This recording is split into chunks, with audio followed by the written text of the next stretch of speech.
हम यहाँ जो है गणेश जी, दुर्गा माता, शंकर भगवान और जो है और आदि भगवान, उन्हें हम यहाँ पे फेंकने आए थे अपने घर से झाड़ू लगा के। क्यों फेंकने आए थे? क्या आप तो तुम्हारे घर के लोग पूजा नहीं करते हैं इनकी? हमारे घर के लोग करते हैं लेकिन हम नहीं करते, क्योंकि हम इन्हें मानते ही नहीं। ये बस मूर्ख बनाने वाला काम करते हैं। ये जो ब्राह्मण है, इन्होंने मूर्ख बनाने वाला धंधा किया। ना ही इनमें कोई शक्ति है, ना ही कोई जादू।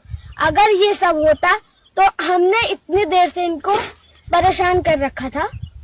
वो चल, अगर इनमें इतनी शक्ति होती, इतनी वो होती, मतलब ये नदी से निकलकर यहाँ चले आते। अब जैसे हो गया कि हम अगर इनके पास धूप बत्ती रख दे, माला रख दे, अगर इनमें इतनी शक्ति हो तो ये पहन ले। हम कहते भगवान आप अपने आप से ये सब कर लीजिए, क्या कर पाएंगे? आप भी एक बार कर लीजिए।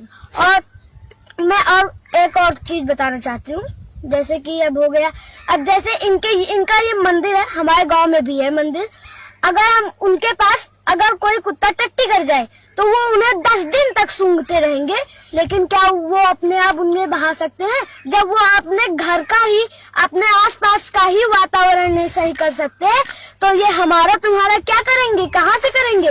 है इनमें शक्ति। अगर इनमें शक्ति होगी तो ये अभी नदी से चली आएंगी। बहन ने सवाल किया है कि वो कृष्ण की पुजारी है और जब बुत परस्ती करती है, मूर्ति पूजा करती है, तो उस ईश्वर का फोटोग्राफ रखती है, उस ईश्वर की मूर्ति रखती है ताकि कंसंट्रेशन के लिए, तो इसीलिए वो मूर्ति पूजा करती है। बहन, आपकी हिंदू धार्मिक किताब में लिखा है कि मूर्ति पूजा गलत है, और मैं कई बार कह चुका हूं, फिर से दोहराता हूं कि लिखा है श्वेताश्वेतर उपनिषद में चैप्टर नंबर 4 मंत्र नंबर 19 और यजुर्वेद में अध्याय नंबर 32 मंत्र नंबर 3 में, न तस्य प्रतिमा अस्ति। उस ईश्वर, उस भगवान की कोई प्रतिमा नहीं, कोई फोटोग्राफ नहीं, कोई पिक्चर नहीं, कोई पेंटिंग नहीं, कोई बुत नहीं, कोई मूर्ति नहीं। आपकी मजहबी किताब में साफ तौर पे लिखा है मूर्ति पूजा गलत है। फिर भी हिंदू धर्म के अधिकारी पंडित मुझसे कहते, मैं जब कहता हूं आपके मजहबी किताब में साफ लिखा है गलत है, क्यों करते आप मूर्ति पूजा? तो वो कहते हैं कि मूर्ति पूजा करते हैं, मानते हैं गलत है, लेकिन मूर्ति पूजा करते कंसंट्रेशन के लिए। जब हम हायर लेवल ऑफ कॉन्शियसनेस पहुंच जाएंगे तो मूर्ति पूजा की जरूरत नहीं। पहले शुरुआत में कंसंट्रेशन के लिए मूर्ति जरूरत है। हायर लेवल पे, हायर कॉन्शियसनेस पे मूर्ति की जरूरत नहीं। तो मैं उनसे कहता हूं, उन पंडितों से और आपसे भी, हम मुसलमान हायर कॉन्शियसनेस पहुंच गए, हमें मूर्ति की जरूरत नहीं। मैं इनसे पूछता हूं कि शुरुआत में कहते हैं कि स्टार्टिंग में जरूरत है, बाद में नहीं। जब आप स्कूल में जाते हैं, पहली कक्षा में आप बेसिक सीखते हैं, बेसिक सीखते, कठिन चीज बाद में सीखते हैं, 8वीं 9वीं 10वीं में। तो मैथ्स में अगर कोई कहेगा 2 + 2 = 5, आपने कहेंगे गलत है, मैं जानता हूं। 10वीं में आऊंगा तो कहूंगा कि 2 + 2 = 5, it is 4। आप बचपन में ही कहेंगे भाई 2 + 2 4 इज द फाउंडेशन। अगर हर मजहब का फाउंडेशन है कि भगवान की मूर्ति नहीं है, फोटोग्राफ नहीं है, बुत नहीं है, फाउंडेशन ही जब पहले गलत सिखा रहे तो आगे जाके कैसी इमारत बनेगी? तो इसीलिए इन पंडितों से जब मेरी बहस होती है, गुफ्तगू होती है, वो जवाब ही नहीं दे सकते। वो बोलते मानता हूं कि हमारी मजहबी किताब में गलत है, लेकिन फिर भी इनिशियली कंसंट्रेशन के लिए। तो मैं कहता हूं कि हम मुसलमान इनिशियली भी हमें जरूरत नहीं मूर्ति की, ना बुत की। हमें हमेशा हक बात कहना चाहिए, और ये साफ तौर पे लिखा है सारी मजहबी किताबों में, चाहे हिंदू मजहब की किताब हो, ईसाई मजहब की, यहूदी मजहब की, इस्लाम मजहब की। मूर्ति पूजा गलत है और हराम है, और हमें इससे दूर रहना चाहिए।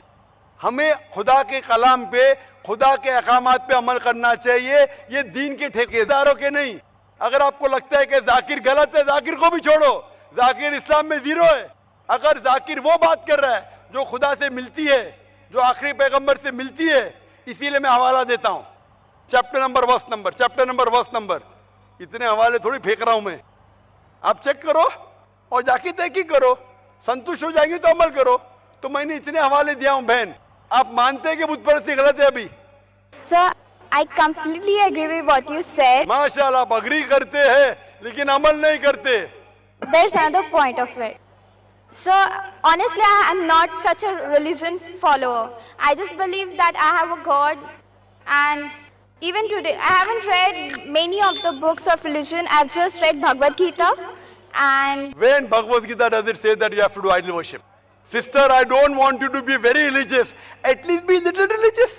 And the basics of religion is that idol worship is haram. Idol worship is forbidden. I am asking you where, which chapter, which verse of Bhagavad Gita tells you that you have to do idol worship. Which verse?